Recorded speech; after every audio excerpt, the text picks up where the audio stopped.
The galaxy screamed. Victor Stone didn't hear it. Not at first. He heard the tearing, reality splitting like wet fabric as his boom tube collapsed around him, dimensional coordinates fragmenting into mathematical impossibilities.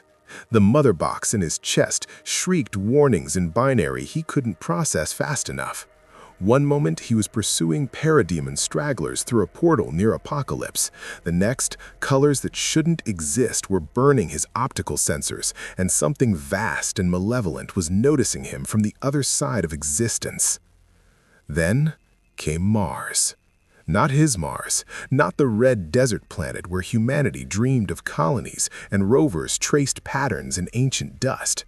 This Mars was a nightmare of industrial cathedrals that stretched into a rust-colored sky thick with pollution.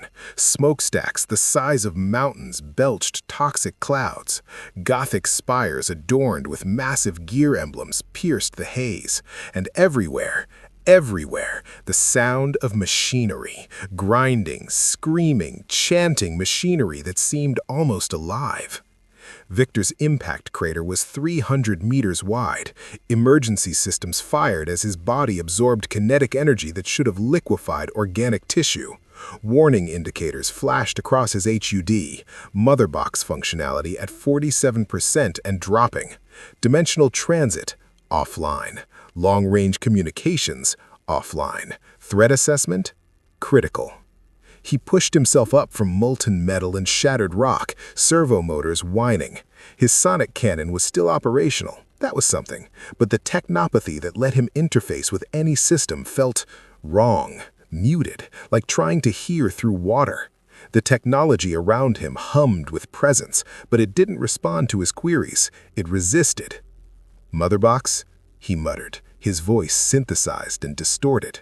Where are we?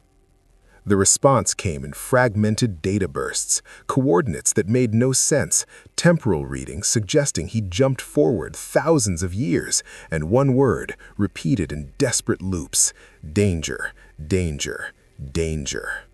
The first figures emerged from the industrial fog like mechanical prophets, robed in red fabric that couldn't hide the augmetics beneath, more machine than human. Clicking, whirring, their faces replaced with brass masks, optical sensors, vox grills. They moved with eerie synchronization, raising weapons that looked like religious artifacts married to industrial death. Arc welders, plasma cutters, radium carbines that made Victor's radiation sensors spike. Identify. The voice came from them all at once, binaric cant layered beneath Gothic low. By authority of the Omnisia and the cult Mechanicus of Mars, identify your origin and purpose. Victor raised his hand slowly, palms out, the universal gesture of peace. He hoped to translate it. My name is Victor Stone. I'm not hostile. I had an accident with dimensional travel. I need help repairing my heretic. The word cut through the air like a blade. The lead figure, more augmented than the others, with multiple mechanodendrites writhing from its back like metal serpents, pointed a skeletal finger at him. Forbidden technology, innovations unsanctioned by the priesthood of Mars. You bear the mark of Xenos corruption. Wait, I can explain. Victor's combat protocols activated instinctively as weapons charged. He'd faced hostile first contact before. The key was staying calm, demonstrating non-aggression. I'm human. Well, mostly human. This tech saved my life after an accident. I'm not your enemy. The tech priests didn't lower their weapons, but they didn't fire either. Instead, they debated in rapid binary that Victor's systems could barely parse, theological arguments layered with technical specifications, references to something called the Omnisia and STC, heated discussion about his technology being archaeotech or xenotech. One word kept appearing in their data streams: abomination. If you want to see more characters enter different universes, hit that subscribe button and drop the name of a character and the universe you'd want to see them in down in the comments below. In the grim darkness of the far future, there is only war. A new figure emerged from the industrial haze, taller, more human paradoxically, despite being perhaps 60% machine. A tech priest dominus, Victor's threat assessment systems whispered, analyzing the ornate augmetics. This one wore robes of deep crimson with gold trim and carried a power axe that crackled with disruption feels. Designate Archmagos Drexis 941, Forge World Olympus Mons, Adeptus Mechanicus. The voice was cultured, almost curious. You claim human origin construct, yet your technology violates 1743 provisions of the Codex Mechanicus. Your adaptive systems suggest innovation, which is tech heresy. Your dimensional breach has irradiated 3 kilometers with warp-tainted energy. By all protocols, you should be disassembled for study. Victor's cannon charged involuntarily. I'd rather we skipped that part. Indeed, Drexis 941 tilted his head, optical sensors whirring as they focused on Victor's chest, on the mother box. Yet you demonstrate capabilities we have not witnessed in 12,000 years of Mechanicus record. Your integration of flesh and machine achieves harmony the priesthood has sought since the dark age of technology. You are either the greatest heresy Mars has encountered, or a miracle of the Omnisia himself. I'm just trying to get home, Victor said quietly, but even as he spoke, his sensors were cataloging the nightmare around him. Structures that defied engineering logic, energy signatures that shouldn't be possible with known physics, and something else. Background radiation that his motherbox classified as picoreactive dimensional bleed. This wasn't just another Earth. This was somewhere, somewhen, fundamentally different. Home. Drexis 941 processed the word like foreign code. You speak of dimensional transit as one discusses local transport. Your technology manipulates space-time itself, capabilities lost to the Imperium since the heresy. If genuine, you represent either salvation or damnation for the Mechanicus. Drexis 941 raised one mechanical hand. The lesser tech priests lowered their weapons, although they kept them powered and ready. You will accompany us to the Olympus Mons forges. There, the conclave of iron will determine your fate. You will be tested, interrogated, analyzed. If you are blessed by the machine god, you will be welcomed as a prophet. If you are corrupted by Xenos or warp taint, the power axe hummed meaningfully. You will be reduced to base components and your secrets extracted. Victor looked at the crater he'd made, at the industrial hellscape of this alien Mars, at the tech priests who seemed half worshipful, half murderous. Every instinct screamed to fight, to run, to boom tube out. Except he couldn't. The mother box was damaged. He was stranded in a universe that treated technology like religion and innovation like sin. And if he was reading their data streams correctly, humanity here was in a fight for survival on a galaxy scale. Teen Titan's protocol was simple: gather intelligence, assess threats, and find allies. But this wasn't the kind of threat you could just punch until it stopped. This was something worse, something that had turned Mars itself into a cathedral of steel and suffering. I'll come peacefully, Victor said, lowering his hands. But I'm not your enemy, and I'm not anyone's prophet. I'm just someone who needs help.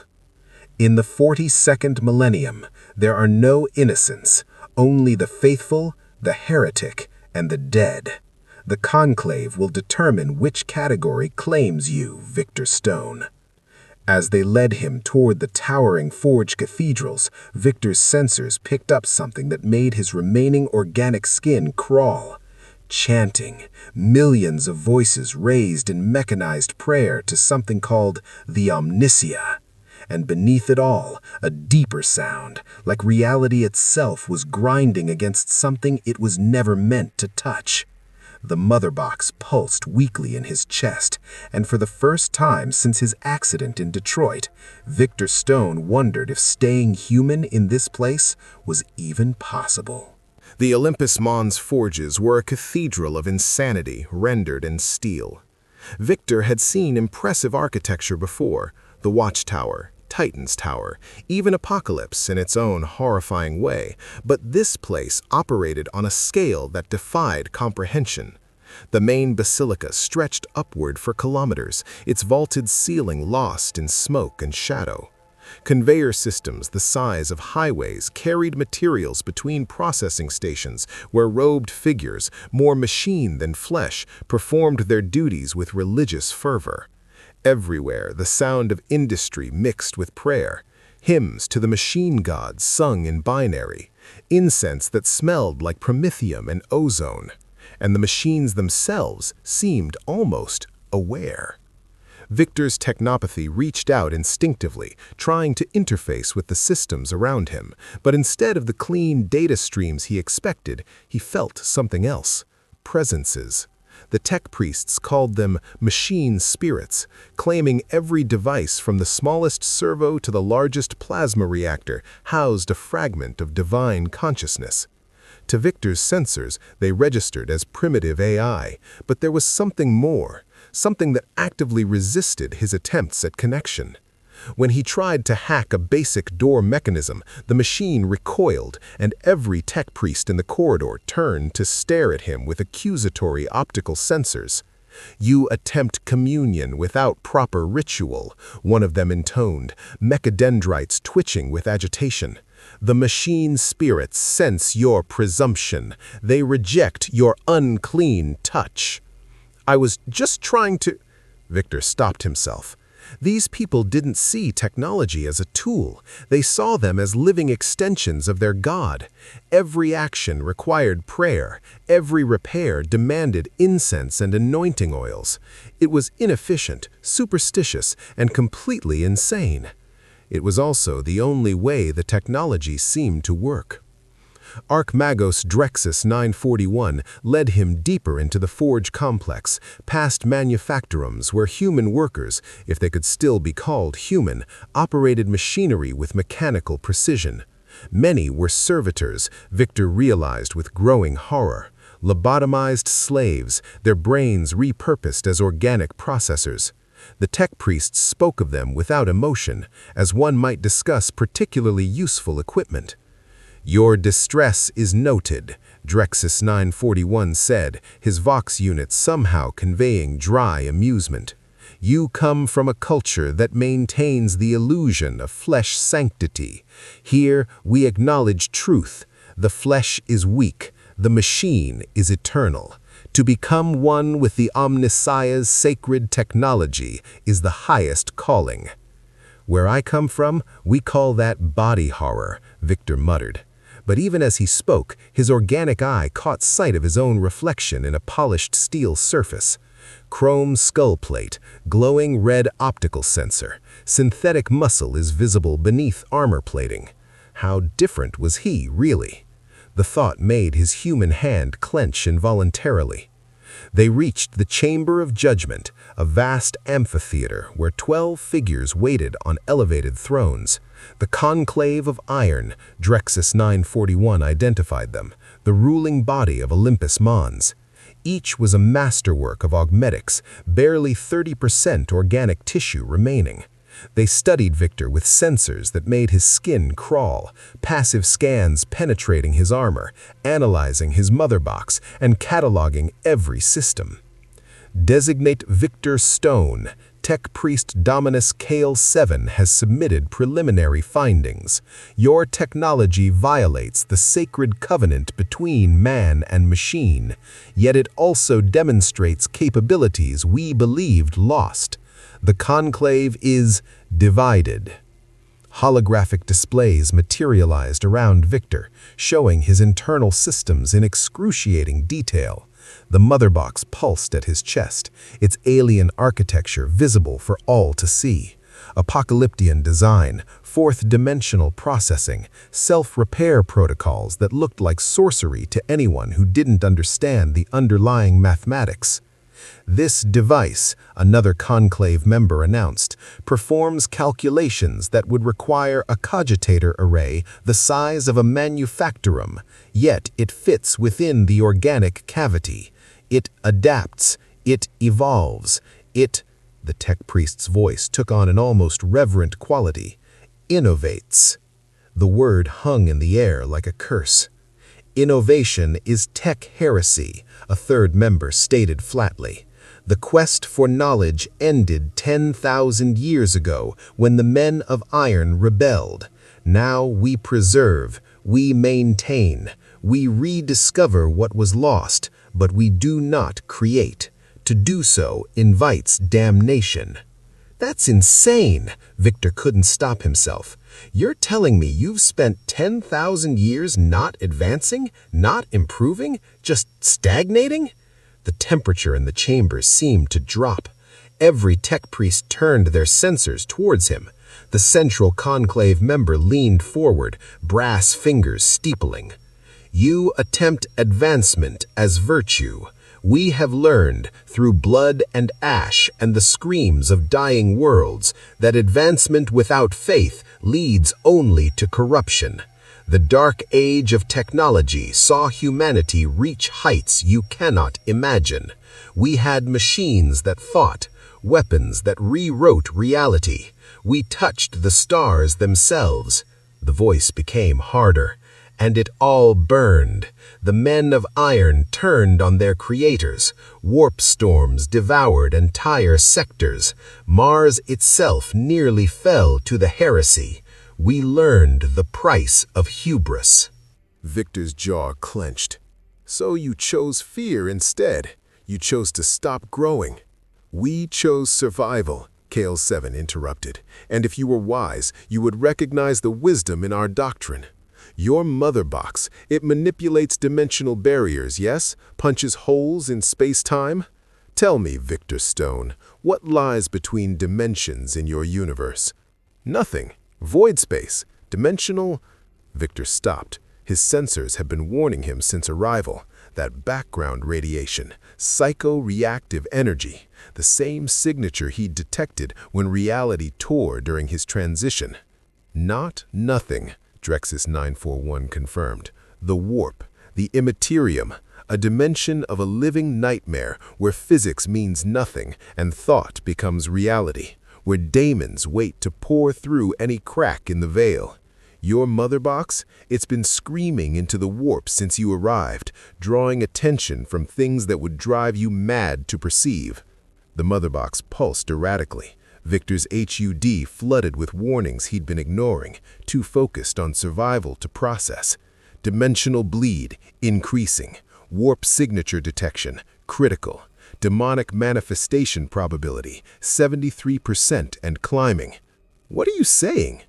That your technology, magnificent as it is, operates on principles that are weapons of suicide in this galaxy, the Central Conclave member explained.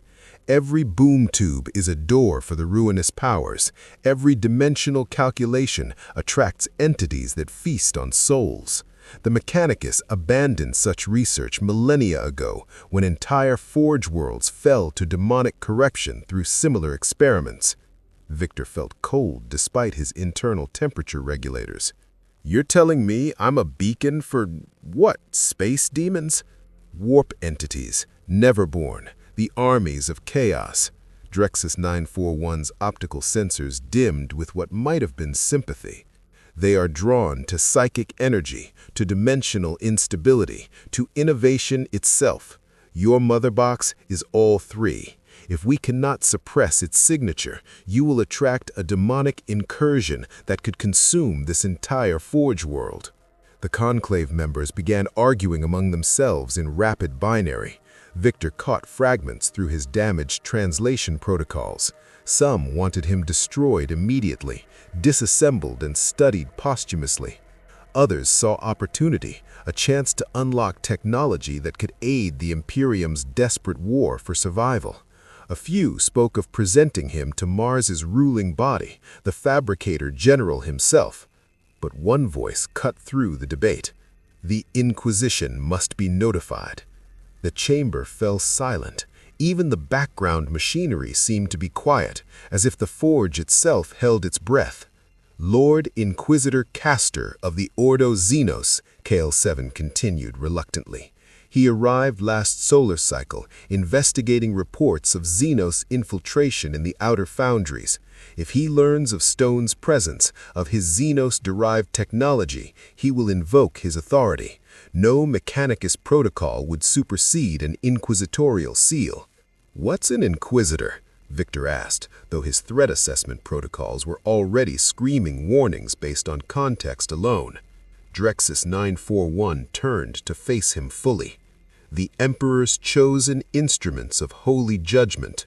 They possess absolute authority to investigate, interrogate, and execute anyone deemed threat to humanity's survival. They have purged entire worlds on suspicion of corruption. A single Inquisitor can override planetary governors, space marine chapters, even, on rare occasion, the Mechanicus itself." "And Castor is Ordo Xenos," another Conclave member added. "He hunts alien infiltrators and those who traffic with Xenos technology. Your mother box is demonstrably non-human in origin.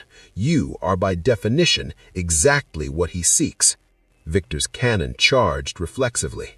"I'm not going to be purged because your Inquisition doesn't understand." The doors to the chamber exploded inward, not with explosives, with authority. Figures in black power armor stormed in, bolters raised, each weapon inscribed with purity seals and inquisitorial emblems. At their center walked a man who was somehow more terrifying than any tech priest. Barely augmented, almost entirely human, but his eyes held the kind of fanaticism that Victor had only seen once before in the face of Darkseid's most devoted servants. "I am Lord Inquisitor Castor of the Ordo Xenos, and I have questions about the abomination standing before the Conclave of Iron, questions that will be answered in blood if necessary." The stormtroopers' weapons were trained on Victor with professional precision, and Victor realized with sinking certainty that fighting his way out would mean killing humans, desperate humans in a galaxy that seemed designed to crush them. The mother box pulsed weakly, still repairing, still hours, maybe days from functional boom tube generation. Victor Stone was trapped in a nightmare future, and the nightmare had just gotten worse. Lord Inquisitor Castor was a study in controlled lethality. Unlike the tech priests with their excessive augmentations, Castor retained most of his humanity, but that somehow made him more dangerous. His black carapace armor bore the III symbol of the Inquisition prominently on the chest, and his stormcoat was lined with purity seals written in languages Victor's translation matrix couldn't parse. A bolt pistol hung at his hip, engraved with scriptures. A power sword hummed at his other side, but his most dangerous weapon was the absolute certainty in his eyes. This was a man who believed, who killed with the conviction of righteousness, who would execute billions if he deemed it necessary for humanity's survival. Victor had faced fanatics before. He knew the pattern. "Archmagos Drexus," Castor's voice cut through the chamber with surgical precision. "You have harbored a Xenos-corrupted entity within the sacred forges of Mars. You have failed to report its presence to the Holy Ordos. By inquisitorial authority, I am assuming jurisdiction over this thing." "Lord Inquisitor," Drexus 941 stepped forward, McCann dendrites writhing with agitation. "With utmost respect, the subject has been under constant Mechanicus observation. We intended to compile comprehensive findings before what? Before it activated whatever latent programming the Xenos embedded in its systems? Before it called down an invasion through its dimensional breach technology?" Castor's gaze never left Victor. "I have read the preliminary reports. Fourth-dimensional mathematics, self-evolving systems, technology that thinks. Do you know what that sounds like, Archmagos?" The tech priests shifted uneasily. "It sounds like the men of iron, the abominable intelligences that nearly destroyed humanity in the Dark Age, and you were studying it instead of destroying it. Victor's combat protocols ran through scenarios, 12 stormtroopers, all with line of sight, weapons that fired rocket-propelled explosive rounds, the Inquisitor himself, enhanced reflexes evident in his posture, the tech priests uncertain of their allegiance, probability of successful escape, 23%, probability of civilian casualties, 94%. Unacceptable. "I'm not your enemy," Victor said, keeping his hands visible, weapons unpowered. "I'm human. I was born Victor Stone in Detroit. I had an accident when I was 16, an explosion that should have killed me. My father saved my life with experimental technology. That's what you're seeing, not Xenos programming, not AI corruption, just a man trying to survive." "Lies wrapped in truth," Castor replied coldly. "A common Xenos tactic. But tell me, Victor Stone, if that is indeed your designation, your experimental technology came from where? Who designed these systems that violate every principle of human engineering?" The mother box pulsed in Victor's chest. He could feel it trying to repair itself, drawing energy from his bioelectric systems, still at 52% functionality. Boom tube generation remained offline. "It's complicated," Victor began. "Uncomplicated." There was no good answer. The truth that his technology came from Apocalypse, a world ruled by a being of immense power, would only confirm their worst fears.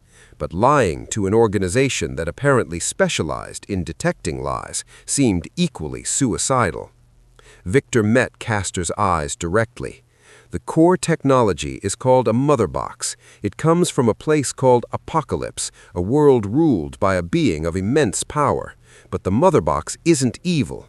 It's sentient, yes, but it's also the reason I'm alive. It adapts to keep me functional. It doesn't control me. We're partners."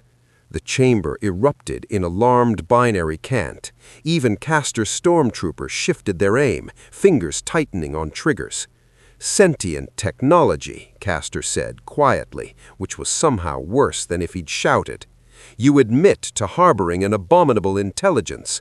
You admit to being a willing host for Xenos corruption from a world ruled by what did you call it? A being of immense power?" His voice hardened. "We have a word for such beings in the Imperium. We call them chaos gods, ruinous powers, the eternal enemies of mankind." "No, you don't understand." "I understand perfectly." Castor drew his bolt pistol in one smooth motion. "You are a vector for corruption, a Trojan offering from whatever Xenos Empire sent you, and in the Emperor's name I will not allow you to endanger this Forge world or any Imperial citizen." The bolt pistol aimed directly at Victor, at the mother box. Victor's defensive systems activated automatically. Energy shields flickered into existence, technology that made the tech priests gasp in what might have been awe or horror. His sonic cannon charged, the whine building to lethal frequencies. "Stand down," Victor warned. "I don't want to hurt anyone." "Then you will die with dignity," Castor replied. "It is more than most Xenos corrupted deserve." The standoff lasted 3 heartbeats. Victor's threat assessment algorithms ran through every possibility. He could probably survive the initial volley, could probably disable several stormtroopers before they coordinated fire, could probably escape into the Forge complex's labyrinthine passages. Probably. But then what? Hunted across an entire planet by fanatics who saw him as demonic corruption, cut off from any way home, the mother box too damaged to generate an escape route, and every moment he stayed, apparently drawing the attention of actual demons from some nightmare dimension called the warp. He was calculating the least bad option when reality screamed. The sound came from everywhere and nowhere, a tearing sensation that Victor felt in his teeth, in his bones, in the quantum processors of his mother box. The temperature plummeted, frost formed on metal surfaces that moments ago had radiated forge heat, and the lights, powered by plasma reactors that should have been uninterruptible, flickered. "Warp breach!" one of the tech priests shrieked, his Vox unit distorted with what might have been fear or ecstasy.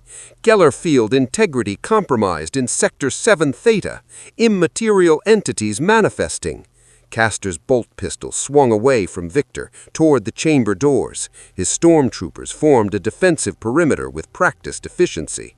The tech priests began chanting in binaric, prayers to the machine god, mixed with activation codes for defense systems.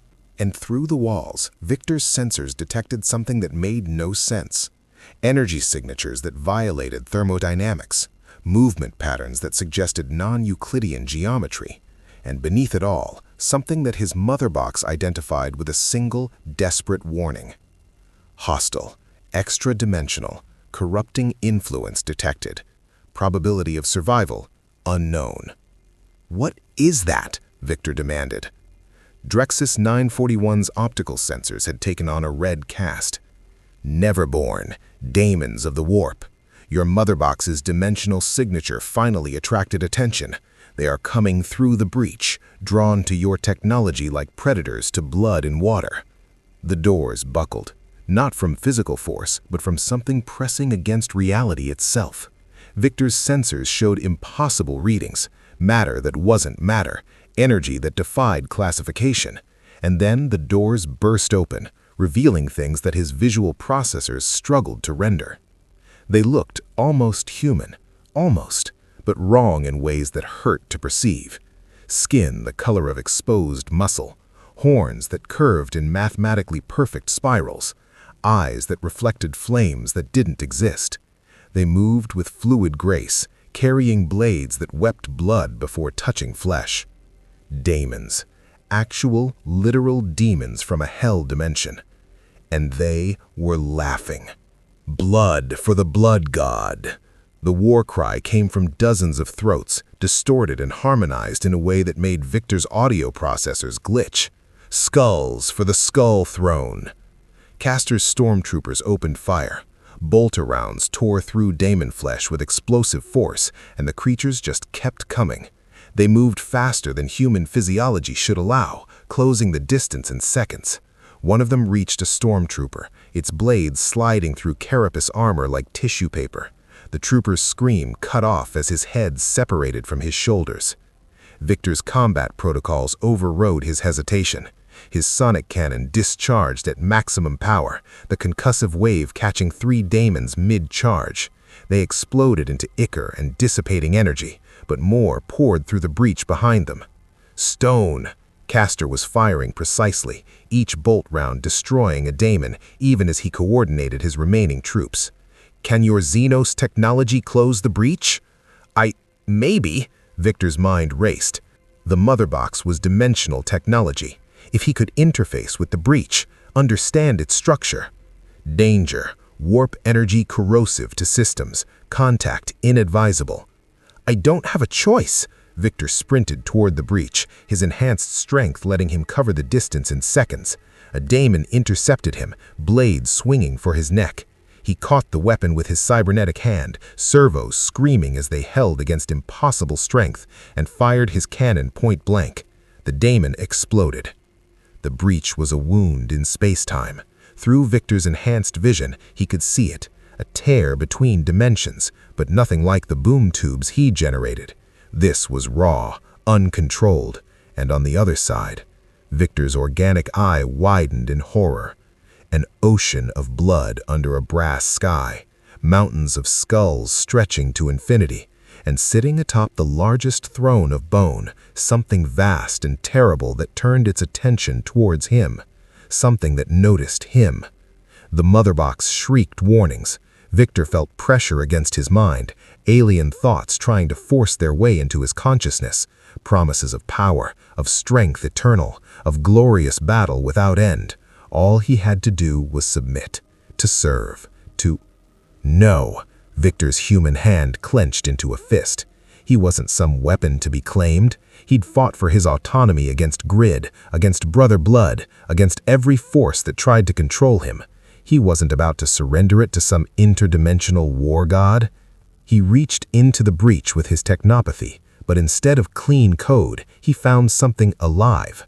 The warp wasn't just energy, it was thought made manifest, emotion given form, and it was trying to infect his systems, to corrupt his mother box, to turn him into a vector for invasion.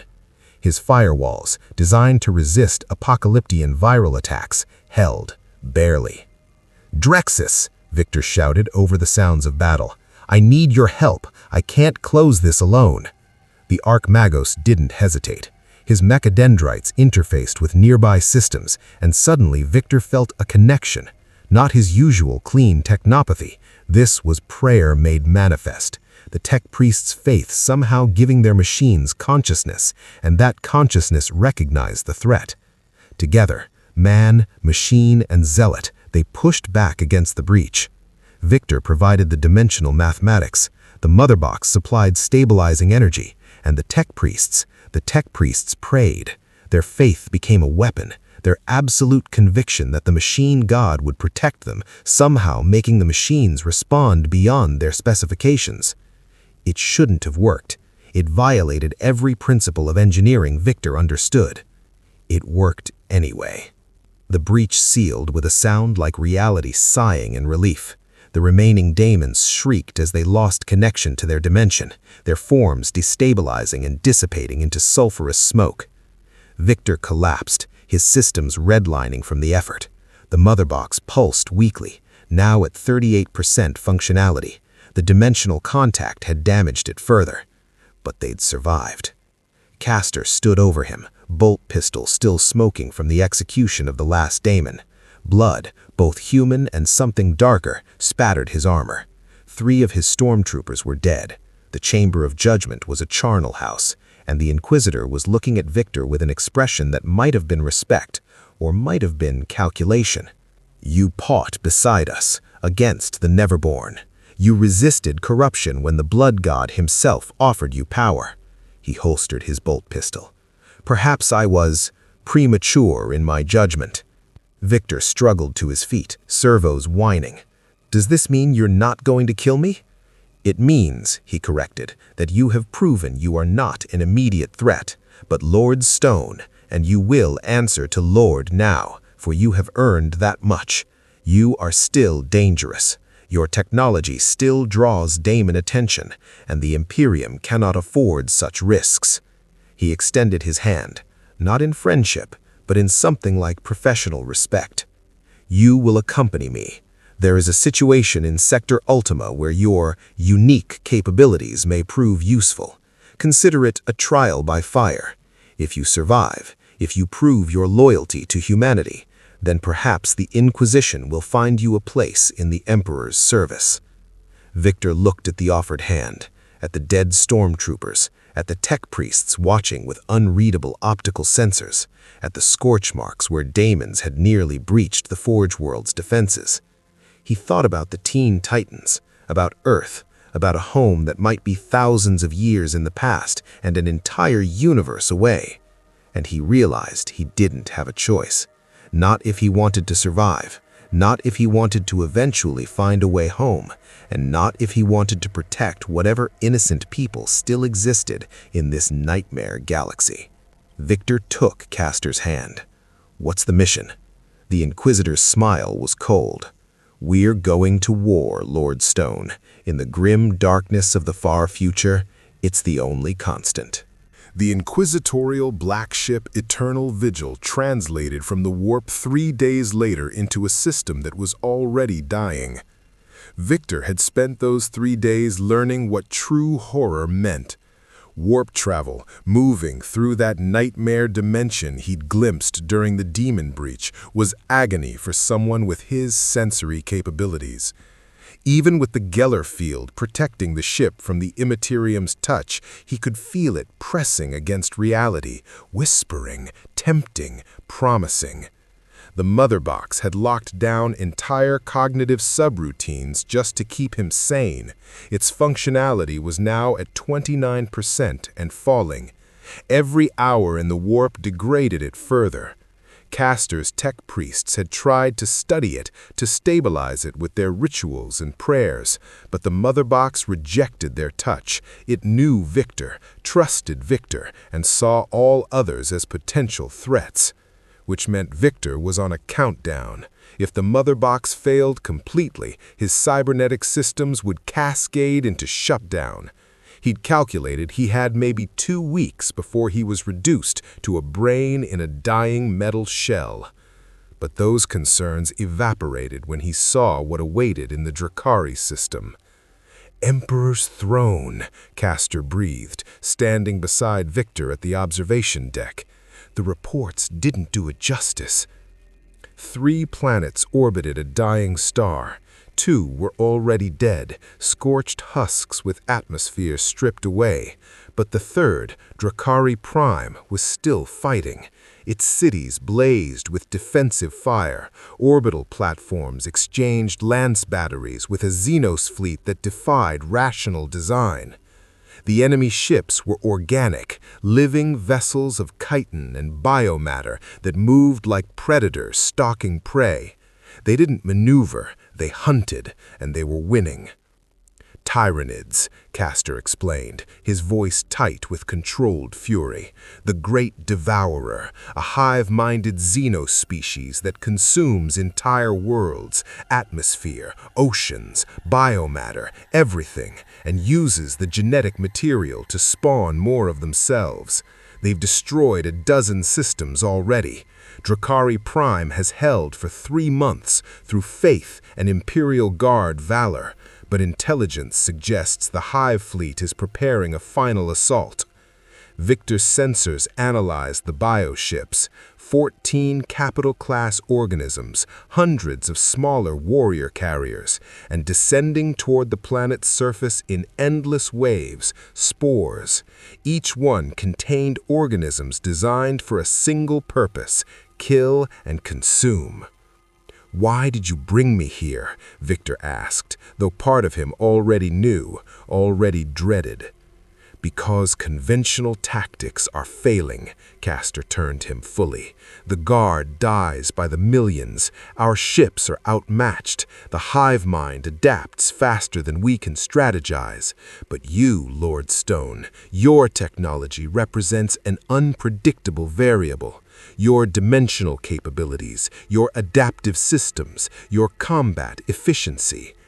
The Inquisitor's eyes hardened. "The Imperium needs weapons against extinction. Today you will prove whether you are such a weapon or simply another victim of the Great Devourer." The drop pod rattled around them as it descended through Drakari Prime's atmosphere. Victor sat in restraints designed for space marines, barely adequate for his frame. Across from him, Castor's stormtroopers prepared their weapons with ritualistic precision, each bolt round blessed, each grenade anointed, prayers whispered over every piece of equipment.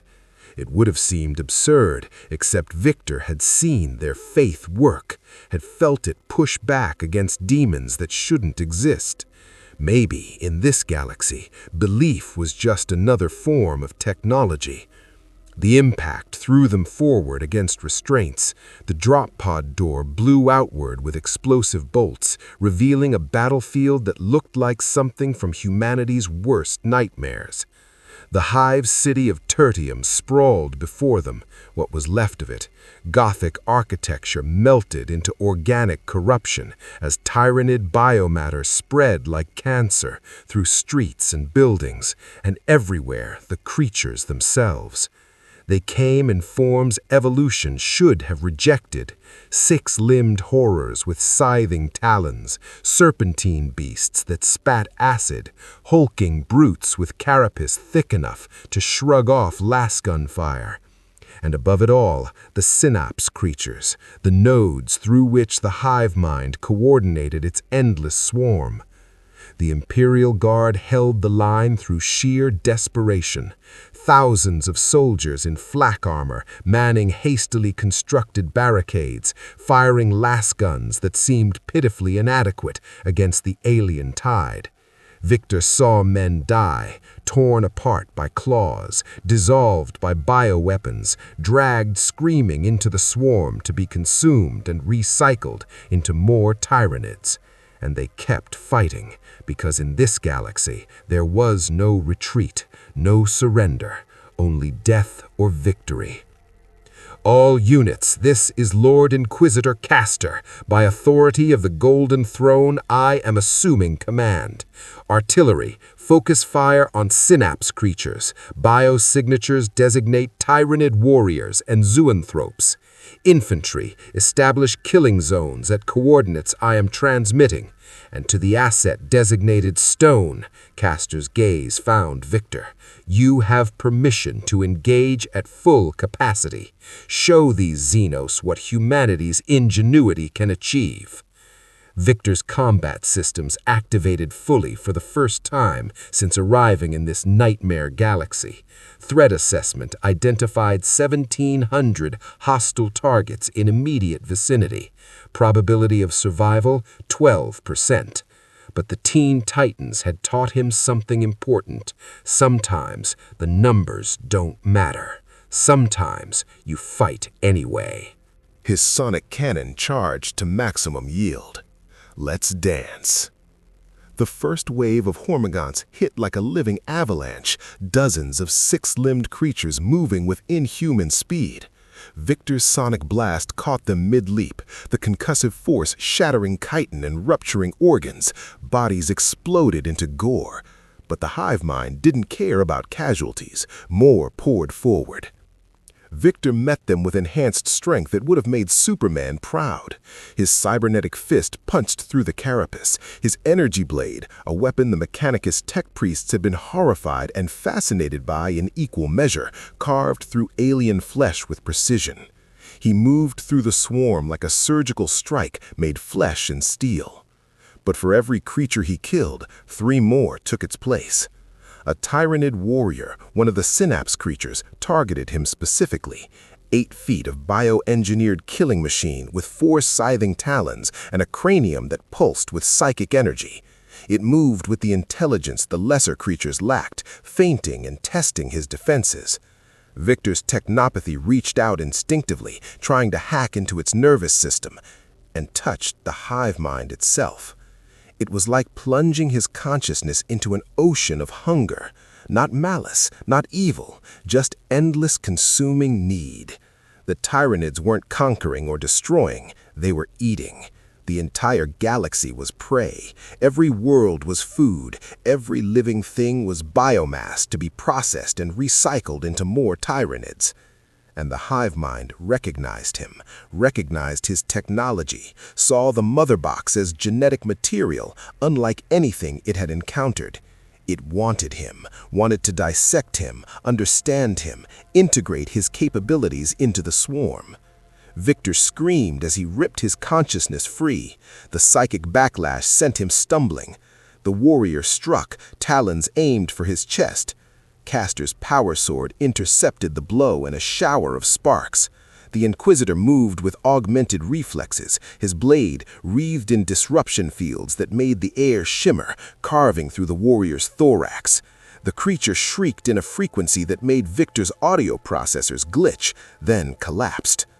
"Focus, Stone," Castor barked. "The hive mind will try to subvert any consciousness it touches. Discipline your thoughts." But Victor's brush with the hive mind had revealed something, a pattern in the swarm's behavior. The synapse creatures weren't just commanders, they were relay nodes, neural bandwidth for the hive mind's coordination.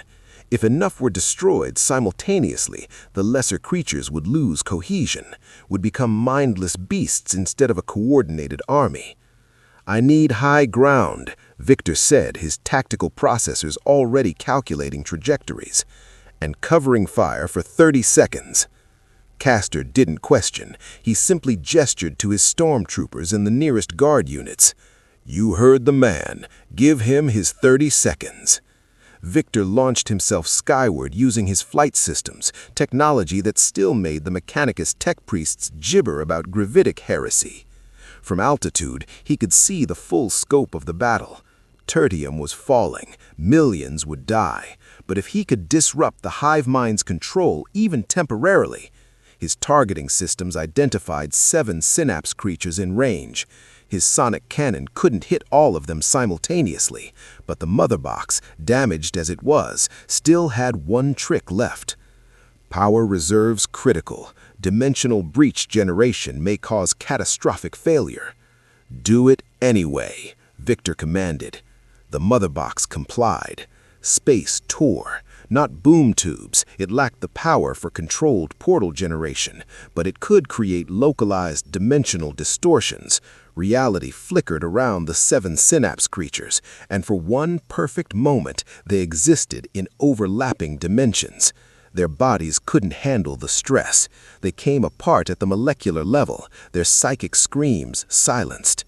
The swarm faltered. Thousands of lesser Tyranids suddenly lost coordination. They scattered, attacking randomly, their hive mind severed.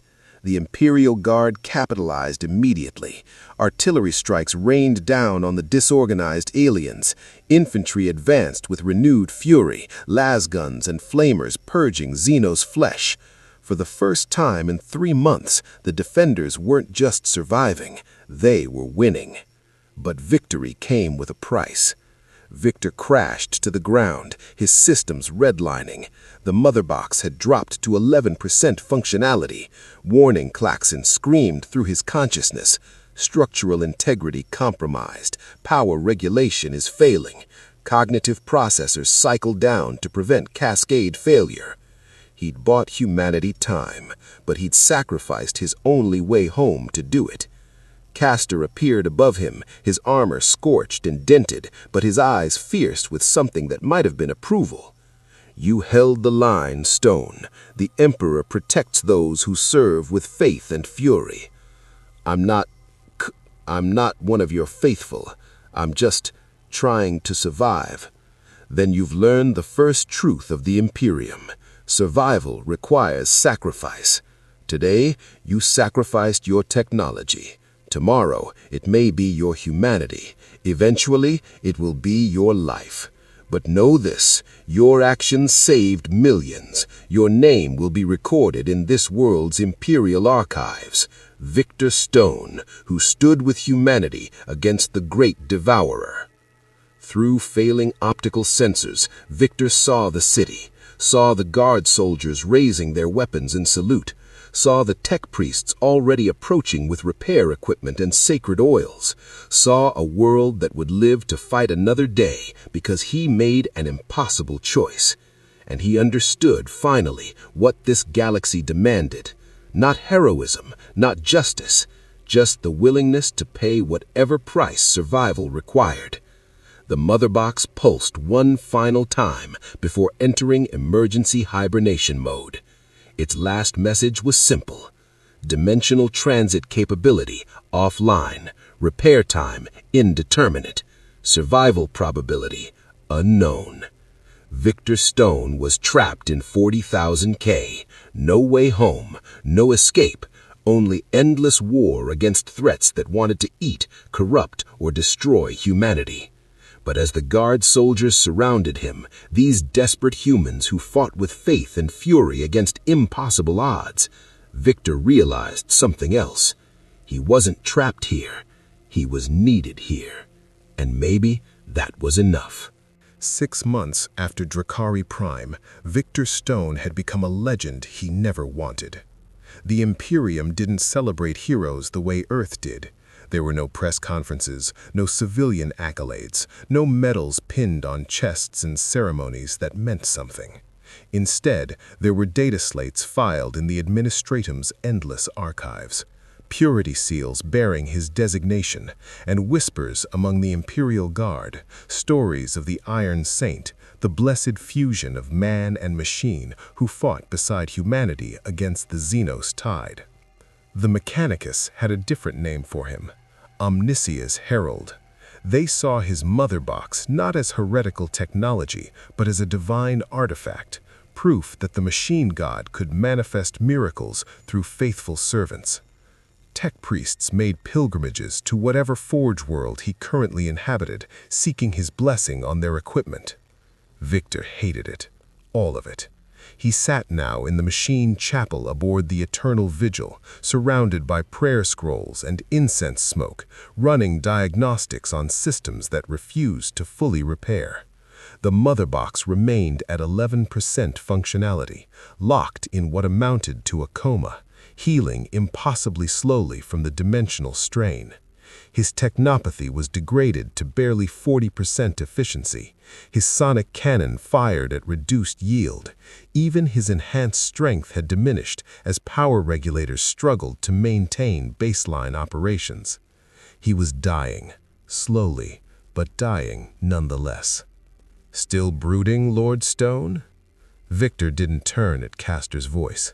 The Inquisitor had developed an annoying habit of appearing when Victor most wanted solitude. "Still trying to figure out how to get home. But I don't suppose you have any warp sorcerers who specialize in interdimensional travel." "If I did, I would be obligated to execute them for heresy," Castor replied dryly, settling onto a nearby bench. He'd removed his armor for once, revealing the man beneath, scarred, gray-haired, and looking far older than his probable age.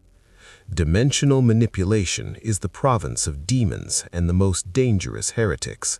The Imperium abandoned such research 10,000 years ago for good reason." "Because you're afraid of what you might find," Victor shot back. "This whole galaxy runs on fear. Fear of innovation, fear of the warp, fear of anything that might actually change the status quo." "Yes," Castor's simple agreement surprised him. "We are afraid, because we remember what comes after hubris. The Men of Iron, the Age of Strife, the Horus Heresy. Every time humanity reached for greatness, we fell further into damnation." He paused. "You come from a universe where hope still exists, where heroes save the day and innovation builds better tomorrows. Here, hope is a luxury we cannot afford. We endure, we survive, and we pray that survival is enough." Victor finally turned to face him. "Is it enough?" "I don't know," Castor admitted, and the raw honesty in his voice was startling. "Some days I think we're already dead, just too stubborn to realize it. Other days," he gestured vaguely at Victor, "other days someone impossible appears, someone who fights with technologies we thought lost, someone who chooses to stand with humanity despite having every reason to flee. And I wonder if perhaps the Emperor has not abandoned us after all." "I'm not a miracle caster. I'm just—" The ship's klaxons interrupted him. Red emergency lighting bathed the chapel as Vox units crackled to life throughout the vessel. "All hands to battle stations. Warp translation in 3 minutes. Destination, Meridian Anchorage Station. Priority alert from the Inquisition. Chaos incursion in progress. Multiple Adeptus Astartes responding. Lord Inquisitor Castor, your presence is immediately required." Castor was already moving, his professionalism overriding any philosophical discussion. "How functional are you?" Victor ran quick diagnostics. Power at 58%, weapons at 60% capacity, structural integrity holding at 73%. The mother box remained dormant but stable. Functional enough. What's Meridian Anchorage? A fortress station carved from an asteroid the size of Earth's moon. It bristled with defense platforms, lance batteries, and void shields that could withstand fleet bombardment. It should have been impregnable. It was burning. The Black Legion had come in force. Cruisers, twisted by millennia of warp exposure, exchanged fire with the station's defenses. Boarding pods, shaped like Gothic cathedrals made of screaming metal, punched through shields to disgorge Chaos Space Marines. And at the center of the assault, a figure that made Victor's sensors scream warnings. The Demon Prince called itself Corvage the Ascended, once human, once even an Astartes, a space marine who'd fallen to chaos worship. Now it was something else. 20 feet of warped flesh and brass armor, wings of tattered skin, a sword that wept blood and whispered madness. It carved through Imperial defenders like they were nothing, each death feeding its power.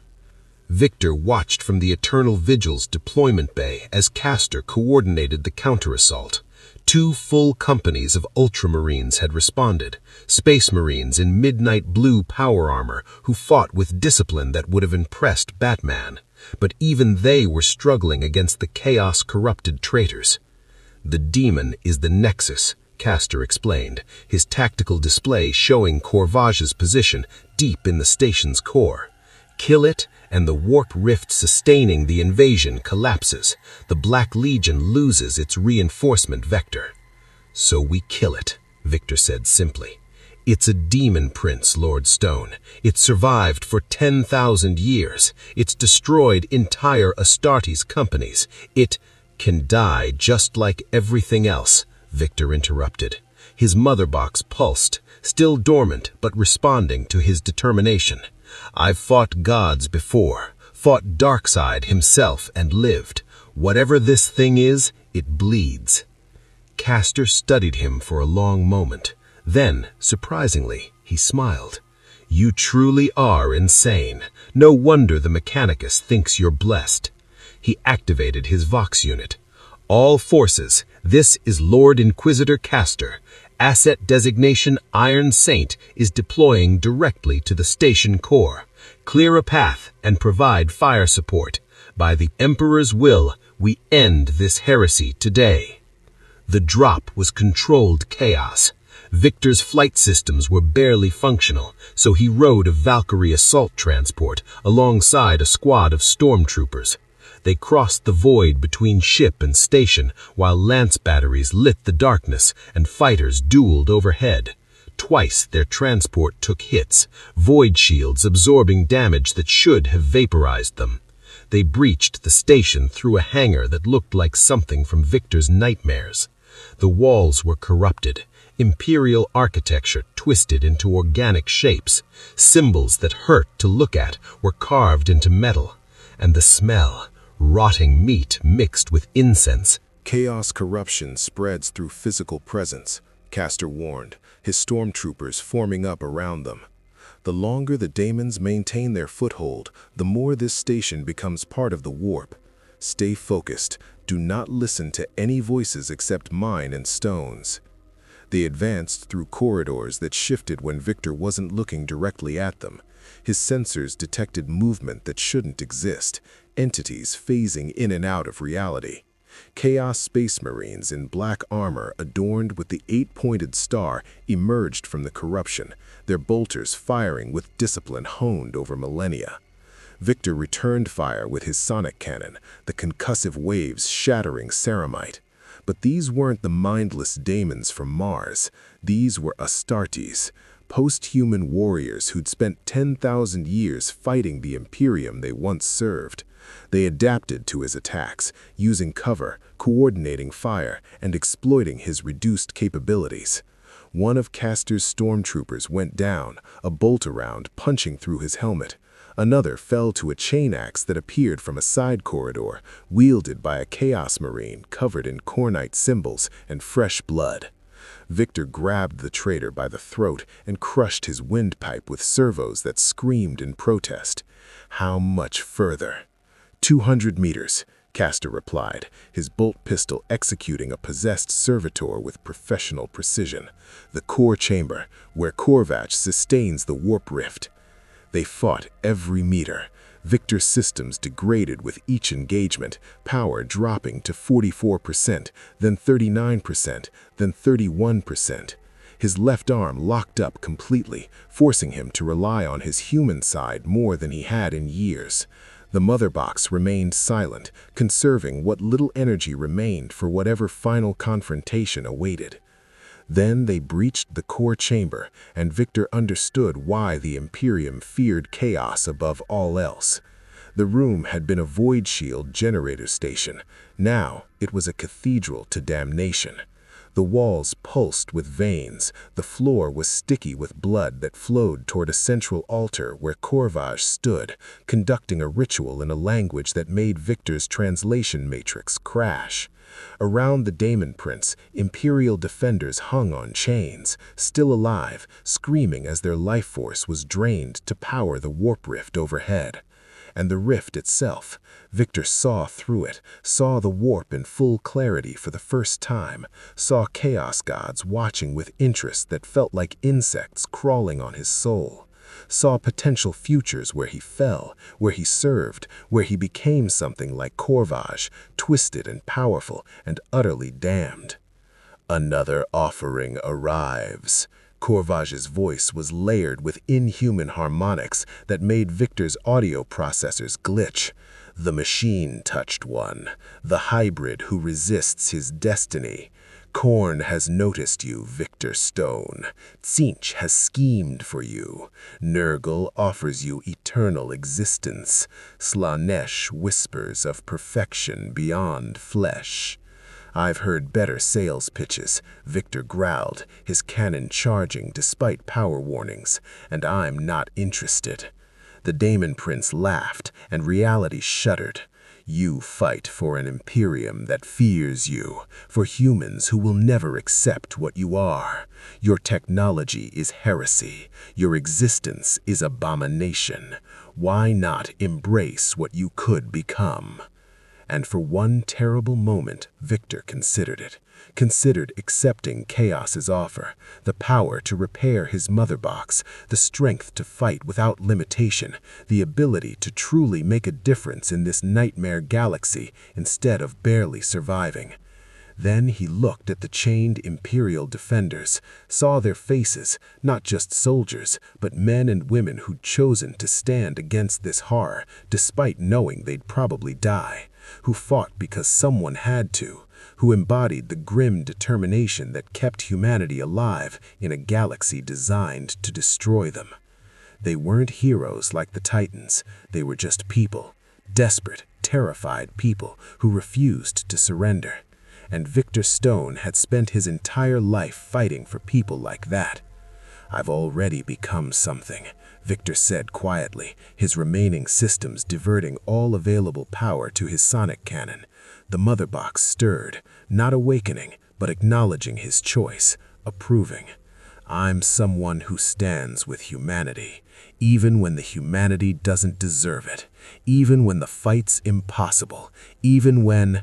He fired. The sonic blast hit Corvage at maximum yield. The Daemon Prince's shields absorbed most of the impact, but Victor wasn't aiming to kill. He was aiming to disrupt the ritual, to break the daemon's concentration long enough for... Castor's power sword ignited as he charged forward, his stormtroopers laying down covering fire. The Inquisitor moved with faith-driven fury, his blade, blessed by ecclesiarchy priests and inscribed with prayers to the Emperor, cut through warp-spawned corruption. It shouldn't have been enough, a human, even an enhanced one, against a Daemon Prince. But Castor believed with absolute conviction that the Emperor protected, that faith was armor, that righteousness was the greatest weapon. And in Warhammer 40,000, belief had power. His sword found Corvage's throat. The Daemon Prince shrieked, a sound that shattered nearby equipment and made Victor's audio processors bleed. Reality convulsed, the warp rift destabilized, its energies no longer controlled. "Stone!" Castor's voice cut through the chaos. "The rift! Close it as you did on Mars." Victor's processors ran through calculations. His mother box was at 7% functionality. The rift was larger and more unstable than the daemon breach on Mars. Probability of success, 4%. Probability of mother box catastrophic failure, 96%. Probability of survival if he attempted it, less than 1%. But 3 billion people depended on this station holding. Victor Stone made his choice. He reached into the warp rift with every remaining capability his mother box possessed, felt the Chaos God's attention focus on him with crushing intensity, felt corruption trying to seep into his systems, promises and threats and terrible offers whispered in code and prayer and screaming. The mother box, his constant companion since the accident that remade him, the technology that had saved his life and defined his existence, gave everything it had. Dimensional mathematics cascaded through processors designed by Apocalypse's greatest minds. Reality bent, space folded. The rift began to collapse, and the mother box died. Not damaged, not dormant, dead. Its consciousness, the sentient partner that had guided Victor through countless battles, was fading into static and silence. Victor screamed, not in pain, in loss, in grief for something that had been part of him for so long he'd forgotten what it felt like to be alone in his own head. But the rift closed, the warp's presence retreated. Corvage, cut off from the power sustaining his manifestation, dissolved into ichor and fading curses. Meridian Anchorage Station was saved. Victor collapsed, his systems shutting down in cascading failure. Without the mother box, his cybernetic components were just dead metal. His sonic cannon wouldn't fire. His flight systems were offline. His enhanced strength was gone. He was just a man with a metal body. He could barely move. Castor caught him before he hit the ground. The Inquisitor's face was grim but respectful. You saved billions, Stone. The Emperor himself would recognize your sacrifice. I don't care about your Emperor, Victor whispered, his Vox unit barely functional. I wanted to make a difference, one last time. You did, Castor said, and for once there was genuine warmth in his voice. You showed us that even in the darkest times, even when victory requires everything, humanity can still choose to stand. You proved that sacrifice means something. Victor's vision faded, but before darkness claimed him, he heard one last thing. Tech priests of Mars are already en route. They will rebuild you, Stone. Not as you were. The Mother Box's technology is beyond even their understanding, but they will give you a body, a purpose, a place in the Imperium's endless war. And Victor Stone, trapped in a nightmare future, broken and remade again, realized something important. He wasn't a hero anymore, not like he'd been with the Titans. Heroes save the day and go home to celebrate. Here, there were no celebrations, no happy endings, just the next battle, the next sacrifice, the next impossible choice between terrible options. And maybe that's what this galaxy needed. Not heroes, just warriors willing to pay the price, again and again and again.